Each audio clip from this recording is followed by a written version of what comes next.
I wouldn't be sitting here telling you the story. I'd be on death row somewhere for multiple bodies. I know this for a fact. Ain't no buts, ifs, ands about it.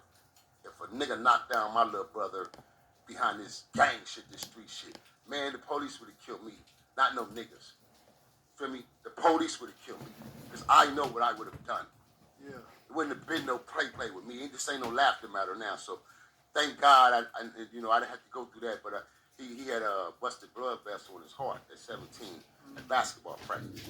Because I was trying to get him out away from the gang shit. Because I'm on my way up now for the hockey shit. I'm gone. I just depleted out. Me and my team, we depleted out on our case. So I'm gone for the hockey shit. And he's following my footsteps. So when I call home, hey man, Rico running around in the park. He got him a sawed-off shotgun. Your brother doing this. Your brother doing so. Now he's mimicking everything I have done. He doing it. And at some points, he even kind of a little better. Feel me? Yeah. And he had mad squabbles. He was 6'2". 6'2" already is 15 years old. You know what I mean? And then once he hit 16, he was growing. So, and he was a squabbler, straight squabbler.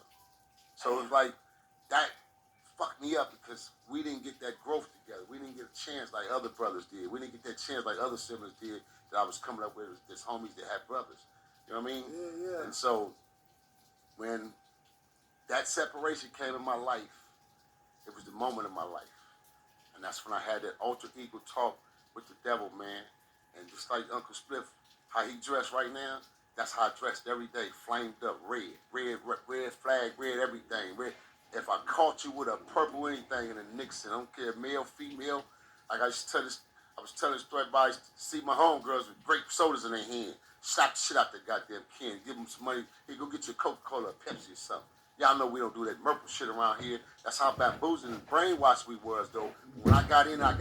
So at this time, it's second generation.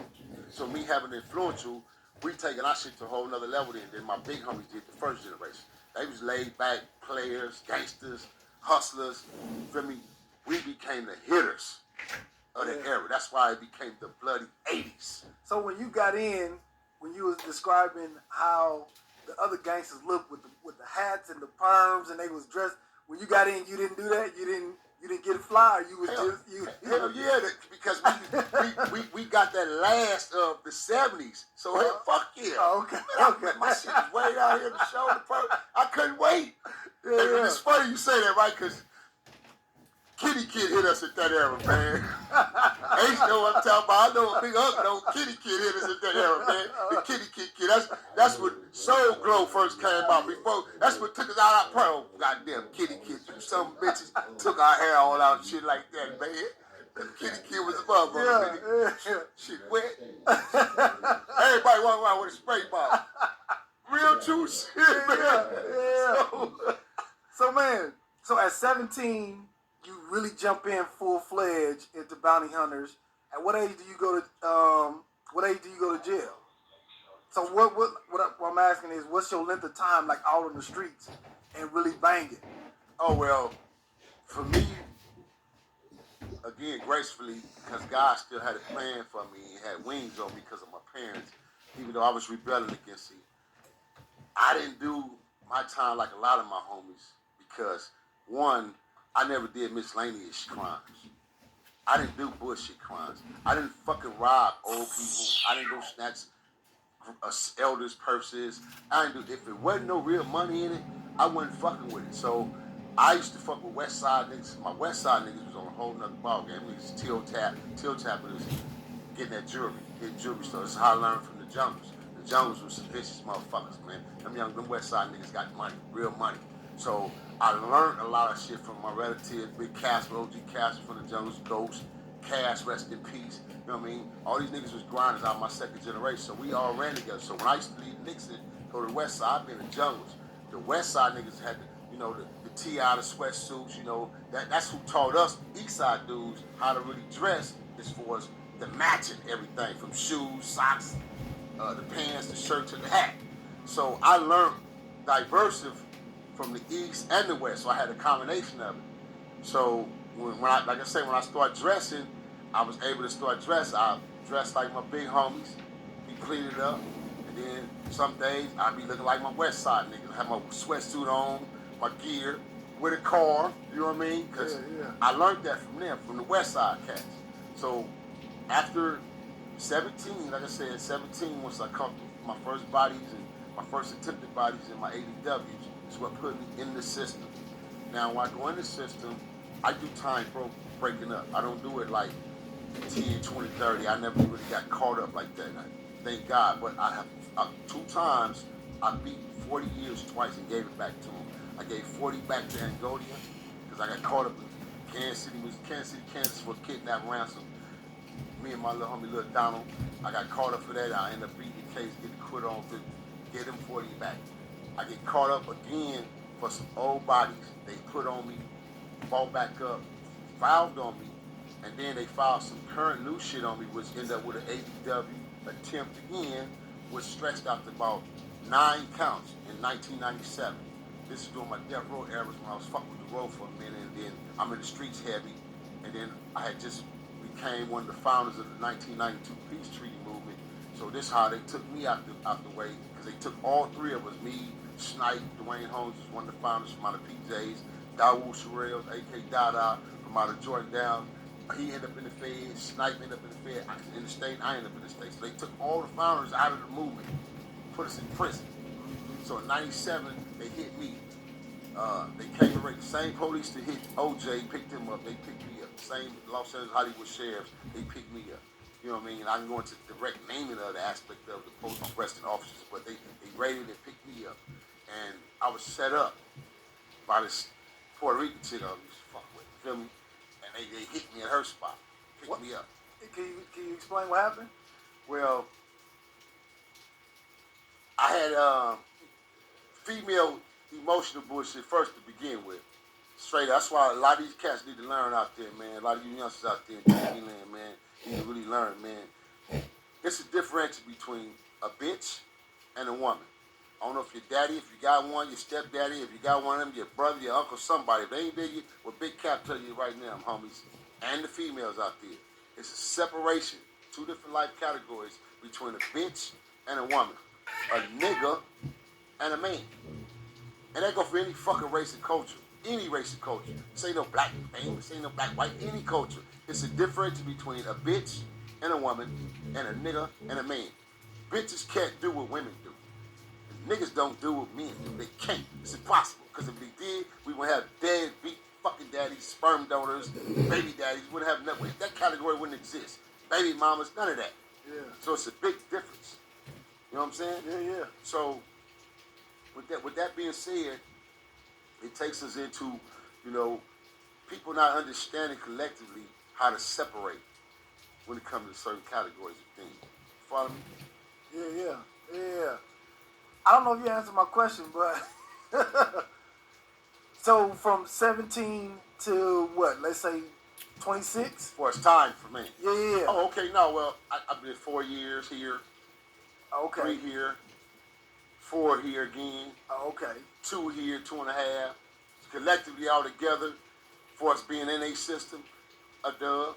Okay. A dub. But like I said, by the grace of God and me jumping into I just want to say this real fast, putting that out there. A lot of us cats coming up out the 70s and the 80s, one thing about us coming out of the streets of Los Angeles and our gang culture, what we learned primarily in their system was we learned how to battle the motherfuckers back. That's why see this internet shit, I have people fucked all up because they don't know what plea bargain mean. They don't know what plea not mean. The internet got pleading and snitching.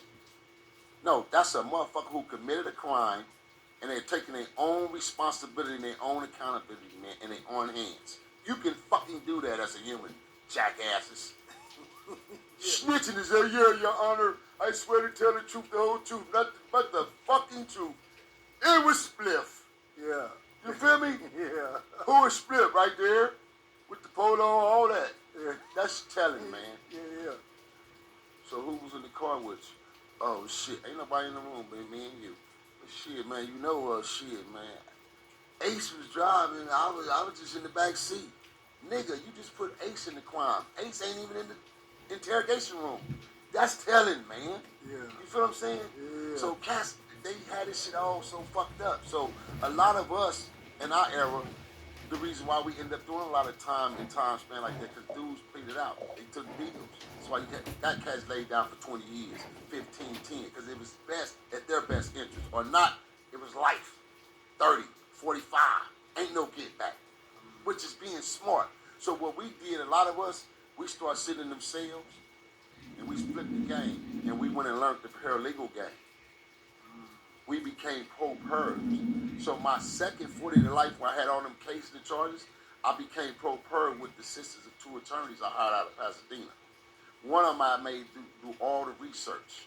He did all my research running. Then my other one was my actual attorney to be able to speak the lingo in court. So me and him did the battle. And I got a quit. They transferred me from CCB. I'm facing 40 to life.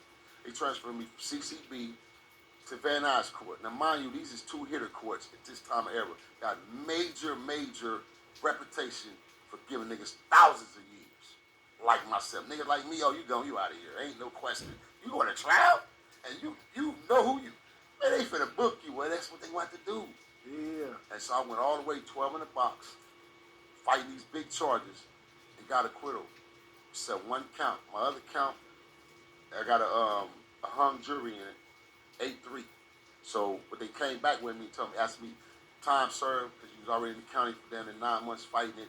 Did the time served, I got up. They gave me 2 years probation, walked that probation off, paid the fines. It was a wrap. You know what I mean? Yeah. And that was my last actual run-in with the system in '97, as far as going in, doing time, or having any hard-setting cases. But unfortunately, the devil put me in a situation again in 2019. I called assaulting the Burbank police. Yeah. Hold on. I don't want to move too fast past this, because this is always my question, right? Some of the most brilliant dudes, intelligent, smart dudes, is all locked in that box. You know what I'm saying? And my thing is, why is it that most of the dudes, when they get in jail, they get smart, and when they out on the streets, they just result back to, you know what I'm saying, what they've been doing, instead of taking what you learn while you down in the box, take that and bring that to the streets, and that way your life is in a better place. Why you think it don't transfer out when they get out on the streets? It's a good question, D. Reason being is, a good percentage of them do. You just don't hear about or see it, but they do. Okay. To answer that question. Then a lot of them backslide, because it's so easy to backslide. When first of all, they took me out of this element to put me in this lifestyle element over here that I had no knowledge of, but now that I do. So when they come over into this system, a lot of cats don't come in the system and take advantage of it. It used to be a time, because the system had money, you can walk out the system as a scholar, asshole. Meaning you got degrees. Fuck a GED, you got a fucking high school diploma. You literally went to high school, took the high school equivalent test, passed, you got a high school diploma. You walked across stage, they got programs in here, but cats didn't take advantage of them. They was too deep into the bang aspect of things. Fuck an education. And they was caught up into some way deeper than beyond it that brought us all the way into the day, which was a control mechanism. It was something that controlled our mind, our body, our frequency, our smell, our thought system, everything that had to do with all that. I just learned this shit recently in my life, and this shit controlled me as Barney Hunter BJ. So this is how deep this shit goes. You feel me? Yeah. So when a lot of them get out, that's just why they backslide, because it's easier for them to return to their natural habitat. I don't know nothing else, and I'm scared to leap forward, take a chance. Then you got the dudes who went and got the education. Said shit, got out, put on a suit for the first time of his life, looked at me and said, oh, I do look different. Get a briefcase, and he go forward. Because those are the guys who take the chances. And last but not least, answer the question as to why do they go to jail and get smart? Well, it's simple. They came from a broken home, the majority of them, best, came from broken homes. Drugs, pill popping, drug addict mamas, because we talking about the crack epidemic era. So you got crack mixed with gangs. Come on, man. It's like, it's a no way out choice here. You got crack epidemic mixed with the gang culture. These are our choices. So now, third choice, last but not least, which is the most foremost choice over both of them fuckers, is to go to school and become educated. Because this here is the most power you need in life. It's powerful than any gun, any bow arrow, any weapon. Is this. Because there's so many cats that got this, they sit back and push buttons and kill Bill like the niggas in the streets that pull triggers and don't even realize it. That's power. We going through that shit right now globally. If you don't believe it, it's simple.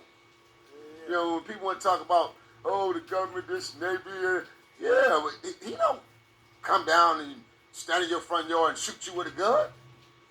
Right. It's here. Yeah.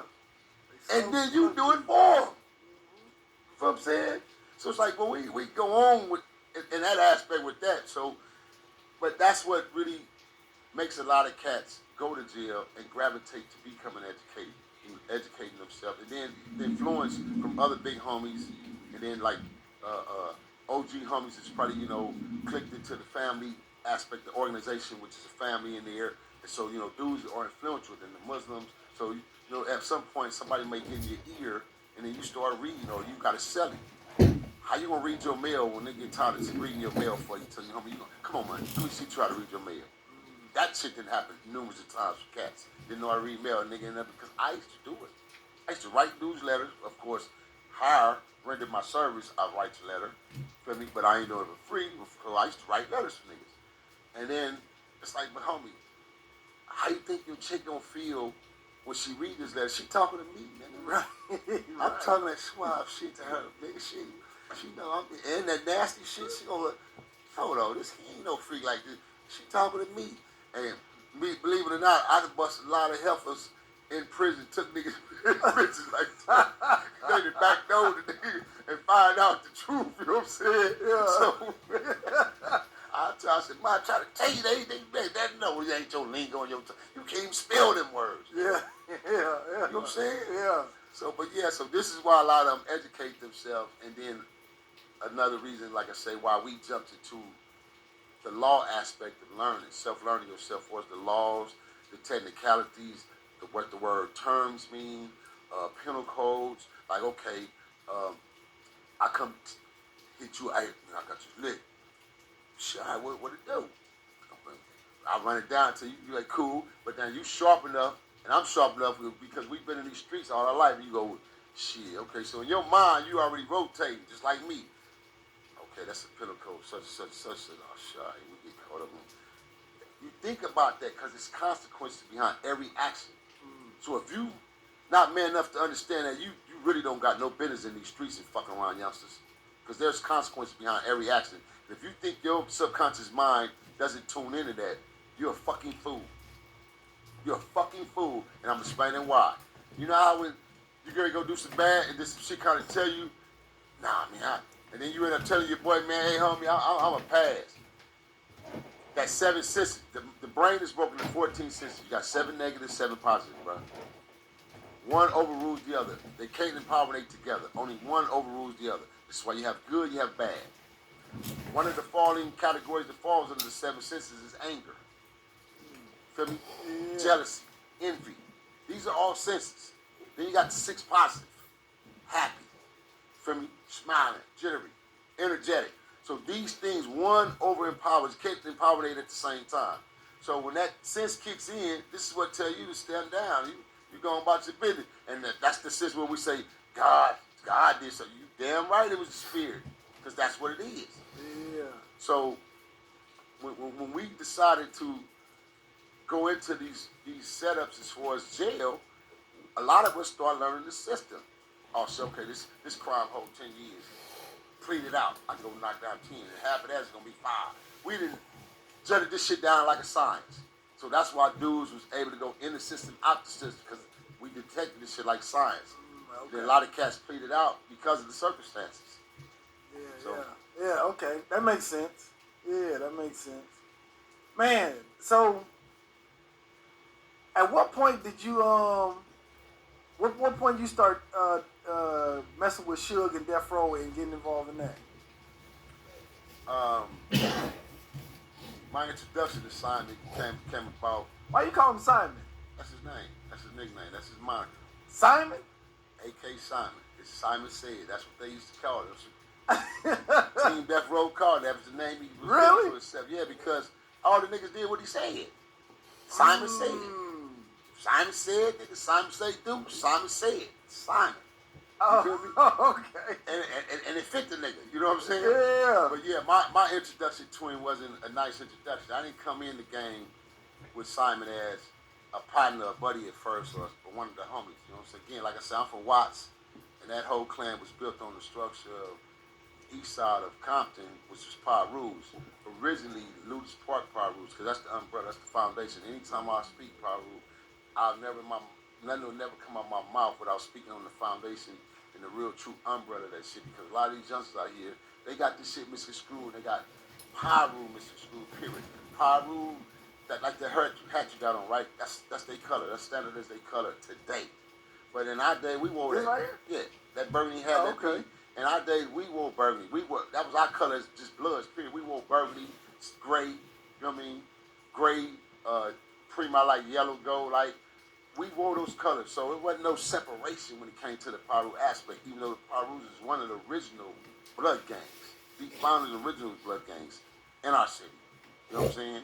And so that's now today, because of the transitions and the wars that the younger generation have, it became a separation from the bloods.